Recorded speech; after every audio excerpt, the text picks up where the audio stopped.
pernah mikir gak sih kayak what you gonna do with your life sebetulnya?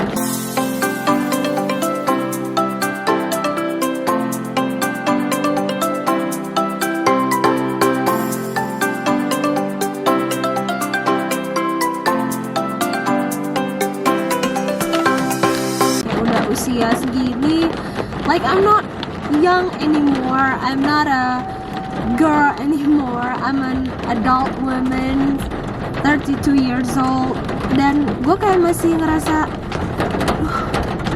gue tuh ngapain sih gitu, gue tuh ini bener gak sih yang gue lakuin, gue malah melakukan sesuatu yang ada manfaatnya gak sih? Susah deh, gimana sih udah setua gini masih memikir yang kayak gitu, kayak masih tetap ngerasa di titik yang terlalu ingin melakukan banyak hal. Dulu itu pas usia masih 20-an, pengen begini, pengen begitu. Dan gue tuh tipenya emang suka banget nyoba semua hal. Gue pengen nyoba ini, gue pengen nyoba itu, gue pengen nyoba semuanya. Tapi jadinya nggak fokus, terus juga terkesan nggak konsisten. Datang, nggak apa? Gendut. Enggak, aku tidak gendut. Udah setua ini umur tapi masih bingung dilakuin sekarang tuh bermanfaat gak sih? Kamunya kurang bersyukur mungkin? Bukan kurang bersyukur, kayak tetap selalu mempertanyakan aja sih. Karena zaman dulu tuh selalu ingin banyak mencoba banyak hal, mencoba ini itu, jadinya nggak fokus, jadinya nggak konsisten, sampai-sampai kayak nggak tahu maunya tuh kayak gimana.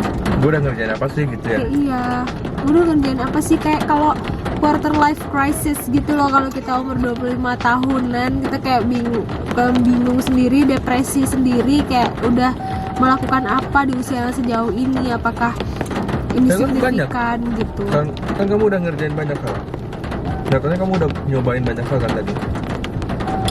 Kenapa nggak coba diungkit lagi aja hal itu? Kamu mengungkit hal itu, kamu jadi bersyukur, oh ternyata gue udah gini ya gitu.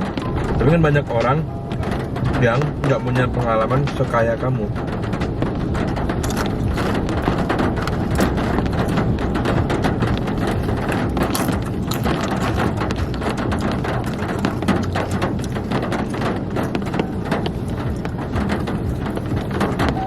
Enak juga sepertinya, tapi gue nggak terlalu suka ketoprak sih. Sate ayam. Sate ayam.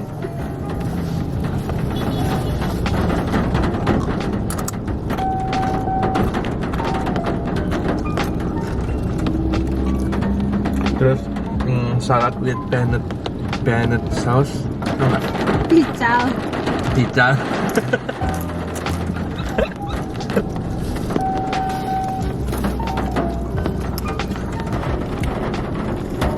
Jadi kalau menurut kamu, apakah kita itu harusnya fokus sama satu hal aja? Oke, nyobain banyak hal. Kalau cara hidup mah bebas. Dia mau menyukai banyak hal, mau nyoba banyak hal. Kamu yang fokus dari kecil sampai besar gitu aja, bebas.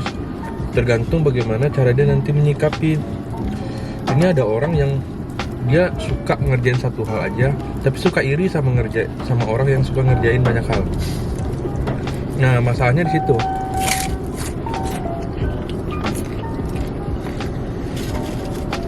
Nah, menurut aku gitu sih. Kalau itu soal pilihan hidup,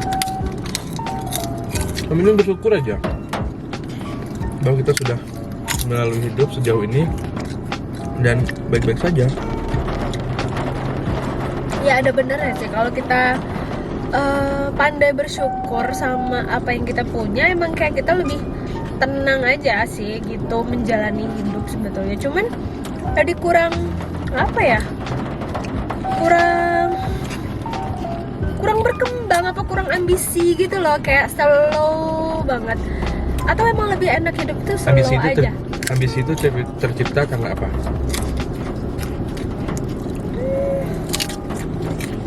Kalau menurut aku terciptanya sebuah ambisi itu karena kita melihat sesuatu, benar nggak? Iyalah. Nah, nggak sehatnya di situ. Karena yang kita lihat, bukan berdasarkan apa yang di dalam. Sebaiknya kita tuh melampaui diri kita yang kemarin, ya nggak? Nah, berambisi untuk menjadi lebih baik, melampaui diri kita yang kemarin itu udah cukup, dan kita harus bersyukur akan hal itu. Tapi kalau ingin melampaui si A, si B, ingin begini, ingin seperti itu, kayaknya itu kita nggak pernah bersyukur deh.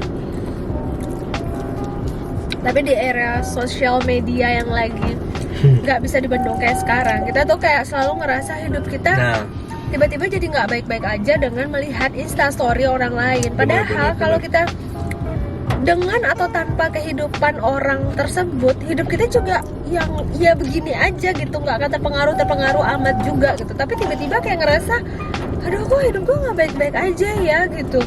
Mereka bisa kesana kesini, ini itu. Justru kita kayak ngebandingin ke kehidupan yang kita punya. Padahal dapat dipasang nih filter paling kuat ya, lalu tetap aja jebol gitu. Nah padahal si orang ini kadang-kadang juga yang kita lihat instastory-nya berseliweran di sosial media kita tahu nih kehidupan dia sebenarnya nih, iya nggak? Ya, benar. Oke, kalau itu kita tahu, oke lah, kita bisa ini ya, kita bisa merasionalkan diri kita kalau dia nih orang, dia gue tau lah gitu. Tapi tetap aja iri. Tapi ada juga yang kayak gini loh, sebenarnya dia itu nggak nge-share sesuatu yang negatif, sesuatu yang apa ya, yang ya di luar inilah, nggak toxic gitu. Cuman dia justru dia nge-share sesuatu yang positif banget, kayak pencapaiannya dia, misalnya prestasinya dia, atau kebaikan atau apa ya, pencapaiannya aku dia. Aku pernah dengar. Jadi itu juga toxic namanya, tapi apa ya? Jadi satu hal yang positif justru malah negatif buat orang lain gitu. Ada juga yang seperti itu. Ya kayaknya ya caranya kita blok aja sih, atau ya kita apa sih namanya? Bukannya kemarin tuh sempat dibahas kayak gitu ya. Apa namanya? Kurangi postingan-postingan yang mungkin berakibat buruk terhadap orang lain gitu. Udah nggak sih kemarin? Tapi kalau kita mau mengendalikan orang lain kan itu sulit ya. Lebih baik kita kayaknya mengendalikan diri kita aja. Maksudnya gini, kalau kita kayaknya nggak bakalan kuat atau pasti terpengaruh atau situasi mood kita jadi jelek ngelihat hal yang positif tapi bikin efek negatif ke kita, itu ya udah kita hide aja story-nya gitu. Nggak sih? Tapi itu harusnya jangan sedih sih sama hal yang kebegituan. Harusnya kalau selama yang dilakukan orang itu positif, ya kita ikut senang sih. Dan jangan pernah, ya itu makanya tadi aku bilang, jangan pernah menjadikan pencapaian seseorang menjadi trigger kita.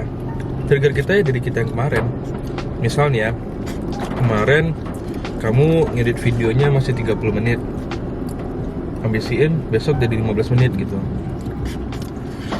Ngemeng mudah men gitu dong. Males gue komennya, dewa.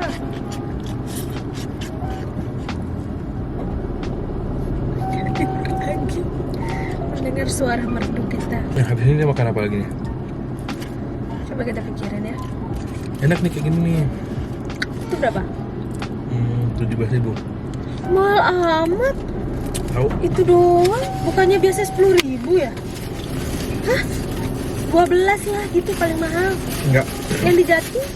12 tambah telur 3.000 tambah kerupuk 2.000, 17. Pas lagi plastiknya buat sama dia. Aja tuh sama makan ramen juga 18.000. Emang ramen nggak bisa kayak gini?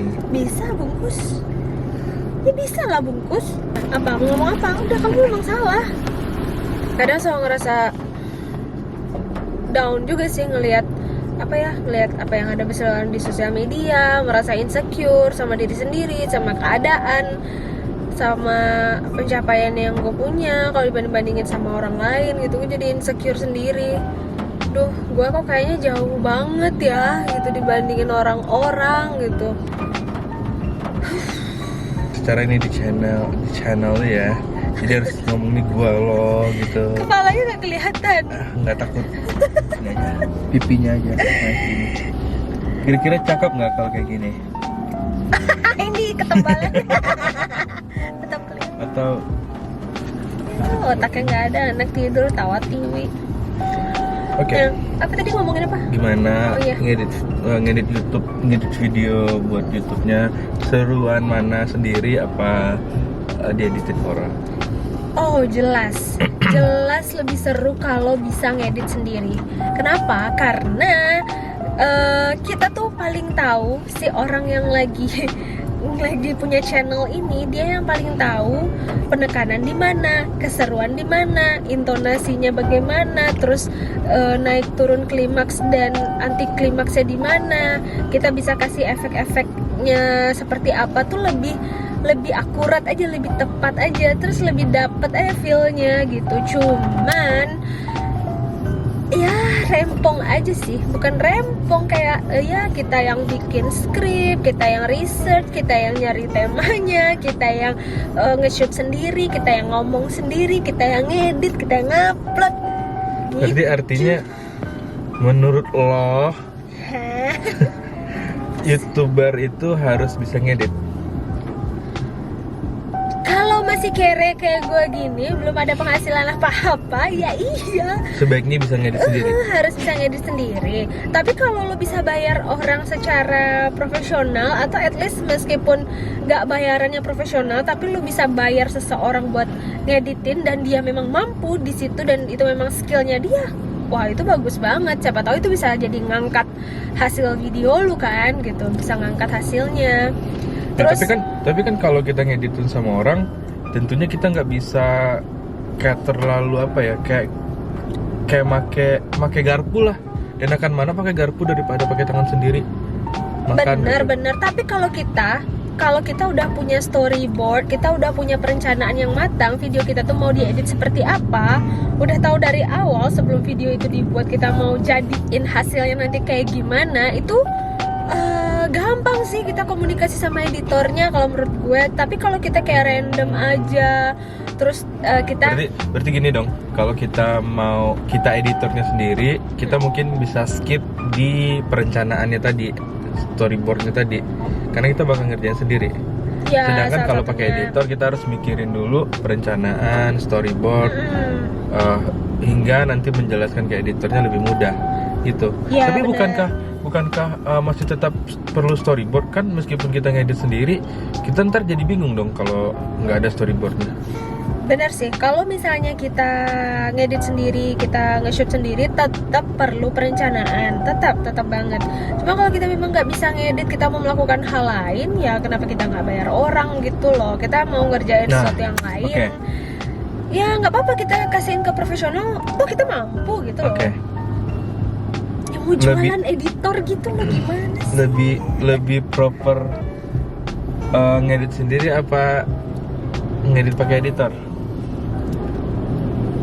Gue suka ngedit sendiri sih, kayak gue lebih bisa mengaplikasikan imajinasi gue ke video itu. Kira-kira kalau diginiin bisa nggak ya, diginiin cocok nggak ya, diginiin asik nggak ya, gini kalau di seperti ini kan efek transisi. Ya bagaimanapun yang namanya makan ya enaknya pakai tangan lah. Meskipun pakai sendok, tapi tetap sendoknya dipegang oleh tangan. Iya. Ya kan, nggak mungkin makannya pakai kaki atau pakai tusuk gigi gitu. Nah, Tusuk gigi kan juga pakai tangan. iya pakai tangan juga. Oke, ini YouTube siapa sih? Channel siapa? Kok aku yang nanya? Iya, kamu mungkin emang selalu begitu perannya. Enggak lah, kamu nggak tamu, kamu aja yang pengen nyosor masuk ke channel aku. Ya kan bisa kayak dibikin gimmick, aku tuh tamu gitu, bintang tamu, terus ditanya-tanya, dikepo-kepoin gitu. Bikin Terus aja sendiri, bikin channel sendiri, enggak lah, males. bikin channel sendiri. Kita jalan gak nih? Nanya sendiri, ya jalan lah, kan kamu tugasnya yang membawa ini. Kemana? Gak tahu. Kuliah apa ya? Makan kita tadi seru tuh. Gorengan. Kenapa sih kesukaan kamu semuanya? Ya gantian lah. Ini kan udah ketoprak kesukaan kamu. Ini kesukaan siapa? Ini kesukaan siapa? Ya kan, tapi kamu menikmati juga. Emang ketoprak kamu gak nikmatin? Aku lempar nih pakai bubble dari mulut.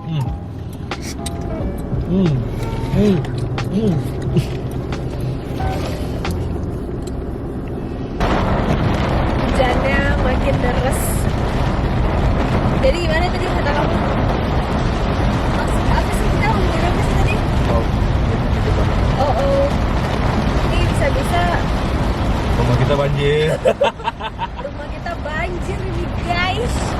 Karena rumah kita itu emang daerah banjir, gampang banget banjir. Jadi hujannya kalau deras dan agak lama fix kita harus gulung semua karpet dan barang-barang harus ditaruh di tempat yang tinggi tingginya. Oke, kita pulang dulu. Ya udah yuk, kita pulang aja.